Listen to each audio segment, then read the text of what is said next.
Kesatukan hati kita datang kepada Tuhan. Terpuji, termulialah Engkau Allah kami yang hidup di dalam nama Tuhan Yesus Kristus.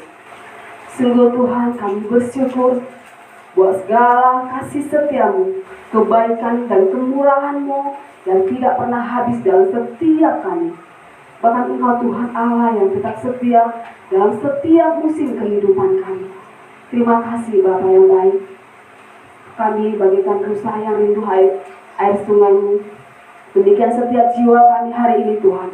Mari Allah Roh Kudus penuhi kami dengan kuasa kasih-Mu. Biarlah Tuhan lewat pujian yang baru kami naikkan Tuhan, itu boleh menyegarkan kami. Dan biarlah juga sore hari ini Tuhan, kami lebih rindu lagi mau mendengarkan isi hati-Mu. Mari sampaikan itu kepada setiap kami. Biarlah segala beban-beban palsu kami mau tinggalkan di luar. Kami hari ini mau bersuka cita, bergembira oleh karena kasih setia-Mu yang tidak pernah habis dalam kehidupan kami. Berkati setiap kami Tuhan, jamah setiap kami, bahkan seluruh keluarga yang ada di rumah ini Tuhan, sungguh kami bersyukur karena kasih setiamu yang besar. Di mana keluarga boleh bersuka cita menerima kehadiran kami, boleh bersekutu, memuji memuliakan nama-Mu dan persekutuan STN Sarawak di tempat ini. Kami percaya Tuhan, apapun yang menjadi kerinduan harapan keluarga ini, biarlah Tuhan yang memenuhinya menurut kekayaan dan kemuliaan-Mu. Biarlah damai sejahtera Allah melimpah buat keluarga ini. Suami istri boleh semakin sepakat di dalam Engkau, mengasihi Engkau, mencari kerajaan dan kebenaran-Mu, maka semuanya akan ditambahkan. Demikian setiap kami Tuhan. Kami percaya Tuhan, kami adalah orang-orang pemenang, bahkan lebih daripada pemenang. Biarlah hari ini Tuhan, kami dikuatkan, dimampukan Tuhan oleh kebenaran firman-Mu Tuhan, membangkitkan iman setiap kami. Yang sakit disembuhkan, yang sedih, yang susah dihiburkan, yang letih diberi kekuatan yang baru.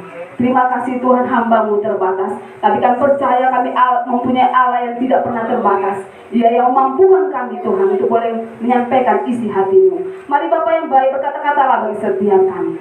Dan kami menghardik segala pekerjaan si jahat yang tidak berasal daripada Tuhan. Kami ikat dan patahkan dalam nama Tuhan Yesus. Biarlah hati yang tenang, hati yang tertib ada pada setiap kami. Di dalam nama Tuhan Yesus. Hari ini kami bebaskan roh. Berkata-katalah dalam nama Yesus. Yang siap mendengarkan firman Tuhan, kita katakan sama-sama.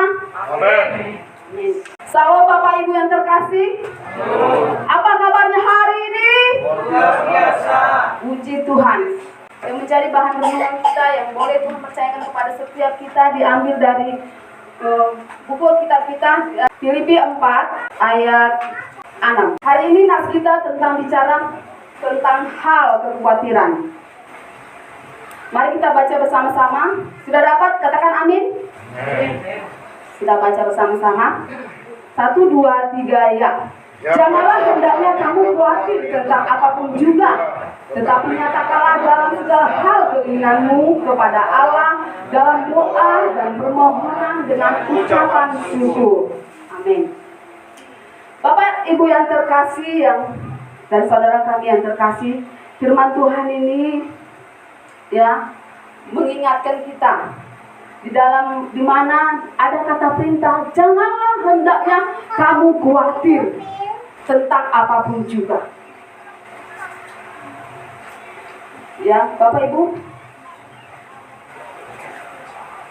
apakah yang menjadi ketakutan kita, kekhawatiran kita, kecemasan kita, yang membuat kita hari-hari ini kehilangan sukacita? Sehingga kita mengalami tekanan yang berat, sehingga kita mengalami depresi, bahkan kita jatuh sakit. Pastinya tidak sedikit orang mengalami kekhawatiran oleh karena mungkin keuangan. Tidak sedikit orang kekhawatiran mengalami karena masa depan, ketakutannya keselamatan, atau mungkin kekhawatiran akan pasangan hidup, akan anak-anak. Bapak Ibu yang terkasih, hal yang baru saya sebutkan itu adalah hal yang normal saja ya, hal manusiawi. Apalagi di tengah masa-masa pandemi ini, setiap kita mungkin berharap bahwa di tahun 2021 ini pandemi itu berakhir. Ya, itu harapan setiap kita. virus corona tidak ada lagi di muka bumi ini. Itu kerinduan setiap kita. Tapi apa yang menjadi bagian kita? Ya, segala sesuatunya yang terjadi di muka bumi ini kita tahu bahwa itu adalah seizinnya Tuhan, atas penentuannya Tuhan. Tapi apakah kita menjadi larut di dalam ketakutan, kekhawatiran? Saya katakan bahwa itu, ya semua kita mengatakan bahwa itu hal-hal yang wajar, yang manusiawi.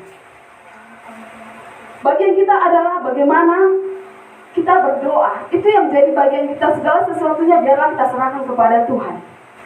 Bapak Ibu yang terkasih, di dalam firman Tuhan, di dalam Matius 6 ayat 25 dikatakan bahwa karena itu aku berkata kepadamu, janganlah khawatir akan hidupmu, akan apa yang hendak kamu makan atau minum.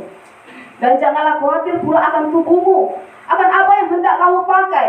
Bukankah hidup ini itu lebih penting daripada makanan, dan tubuh itu lebih penting dari pakaian. Bapak Ibu, di dalam ayat Matius ini, Tuhan yang menegaskan kepada kita bahwa di dalam ayat ini mempunyai makna yang cukup dalam. Kenapa Bapak Ibu yang terkasih? Karena Tuhan berkata bahwa bukankah hidup ini lebih penting daripada makanan, tubuh lebih penting dari pakaian. Tuhan membuat perbandingan bahwa hidup itu lebih penting. Tapi sering sekali kita Bapak Ibu sebagai manusia kita lupa pada esensi dalam kehidupan ini. Kita lupa apa yang menjadi kualitas hidup kita di hadapan Tuhan. Kita sebagai manusia sering sekali memikirkan hal-hal yang lahiriah, hal-hal yang jasmani, sehingga kita lupa apa yang menjadi yang terpenting dalam kehidupan ini.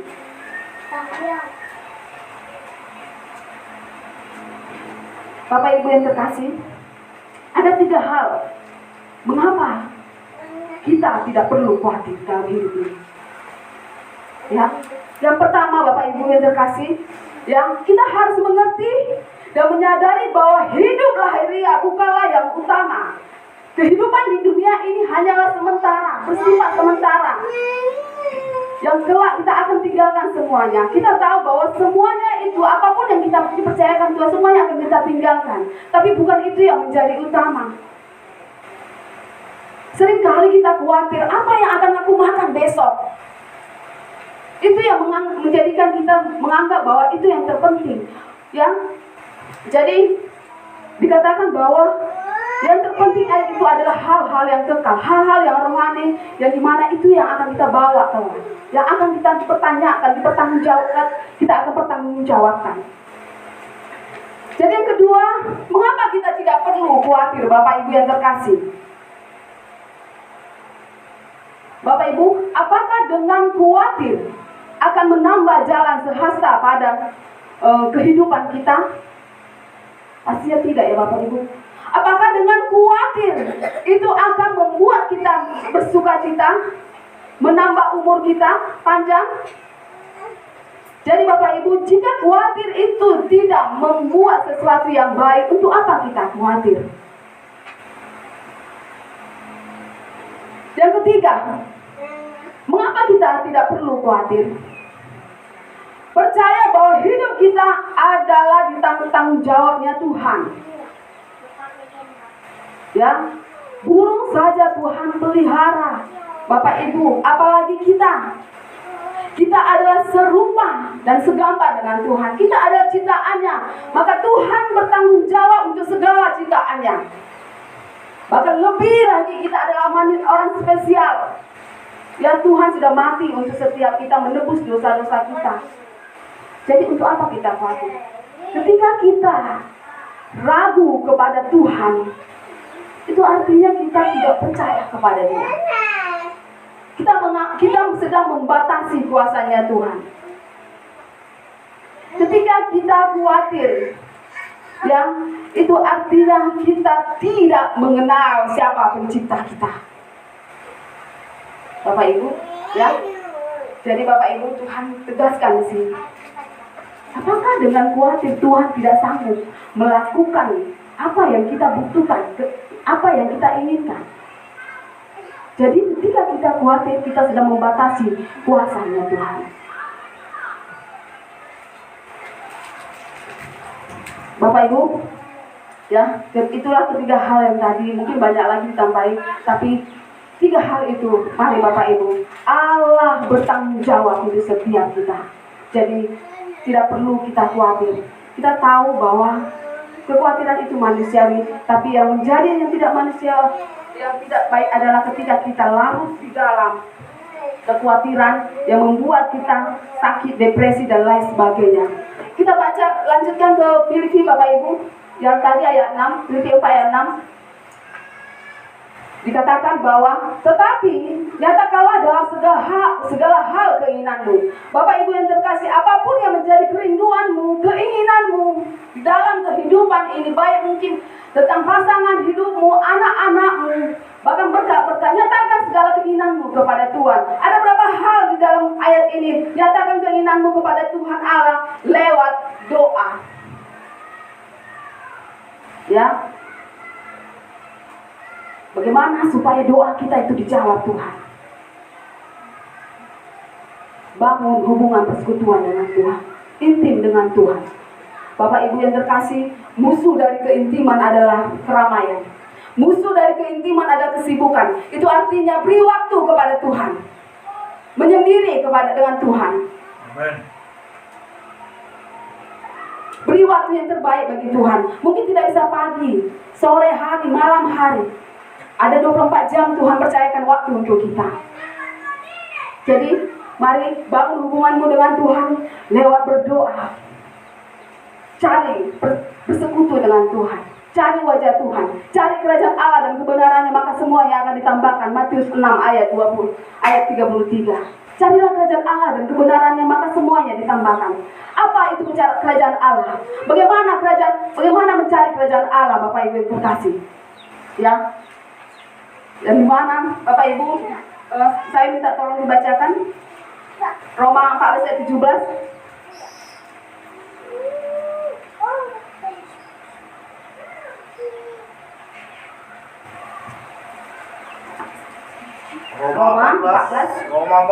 Roma pasal 14 ayat yang ke-17. Demikian firman Tuhan. Sebab kerajaan Allah bukanlah soal makanan dan minuman, tetapi soal kebenaran, damai sejahtera, dan sukacita oleh Roh Kudus. Amin. Terima kasih. Jadi Bapak Ibu, apa itu kerajaan Allah? Kerajaan Allah bukan bicara tentang hal yang lahiriah, bukan tentang makanan dan minuman, apa yang akan kami makan besok.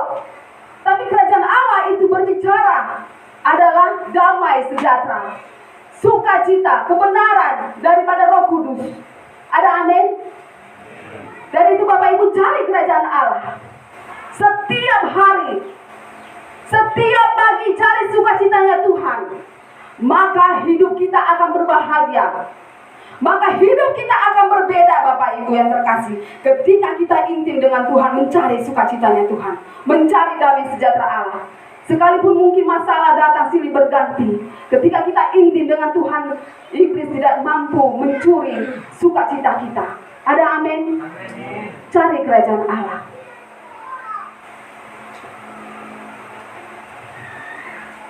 Kemudian dilanjutkan Bapak Ibu Filipi. Kemudian nyatakanlah segala keinginanmu kepada Allah dalam doa dan permohonan dengan ucapan syukur. Jadi Bapak Ibu, sepelik apapun masalah yang Tuhan boleh izinkan dalam kehidupan kita, bahkan masalah bertubi-tubi, mungkin kita tidak mengerti mengapa ini harus terjadi Tuhan, padahal aku sudah setia kepadamu. Bapak Ibu percayalah, ada maksud Tuhan. Ketika persoalan Tuhan izinkan, mungkin keuangan, sakit, penyakit, masalah orang-orang di sekitar kita, Tuhan mau melihat hatimu. Tuhan mau mendewasakanmu. Tuhan mau meneguhkan iman percayamu naik selevel demi selevel. Tuhan rindu hatimu, di mana hatimu berada? Apakah kepada persoalan atau kepadaku? Jadi di sini dikatakan mengucap syukurlah dalam segala hal. Mungkin ketika persoalan itu datang, mungkin kita sangat sulit mengucapkannya.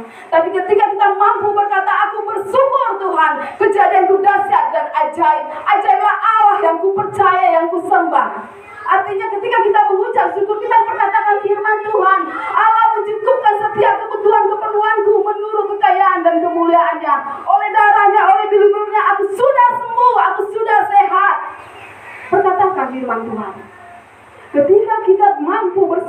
dalam masalah, kita sedang bersekutu dengan Tuhan, darah anak domba Allah. Kejelasan kayaknya, ya. Ketika kita bersyukur di dalam masalah, ya itu sebabnya orang Kristen dikatakan sedikit-sedikit bersyukur ya, dalam hal apapun bersyukur. Kenapa Bapak Ibu? Ketika satu masalah, percaya ada 1000 kebaikan yang Tuhan percayakan dalam kehidupan kita. Itu sebabnya kita mengucap syukur. Allah sendiri, Tuhan Yesus sendiri, ketika Ia melakukan mujizat, ketika Ia melakukan kesembuhan, memberi makan 5.000 orang, Ia datang kepada Tuhan, Ia mengucapkan syukur terlebih dahulu. Demikianlah setiap kita pengikut Kristus. Mari mengucap syukur. Sekalipun begitu sangat tertekan, Daud sangat tertekan, ia datang kepada Tuhan, dia mengucap syukur. Kejadian dahsyat dan ajaib, ajaiblah Allah yang kusembah. Demikianlah setiap kita Bapak Ibu. Ketika kita bersyukur, kita sedang menarik kuasanya Tuhan. Ada amin? Katakan firman Tuhan. Jadi Bapak Ibu, tetaplah andalkan Tuhan. Di dalam segala hal libatkan Tuhan. Nyatakan segala kerinduanmu, nyatakan segala isi hatimu kepada Tuhan. Libatkan Tuhan. Percaya bahwa Allah sanggup berperkara dalam segala hal apapun. Masalah yang terjadi menyatakan kebaikan bagi orang-orang yang tetap setia kepada Dia. Ada amin?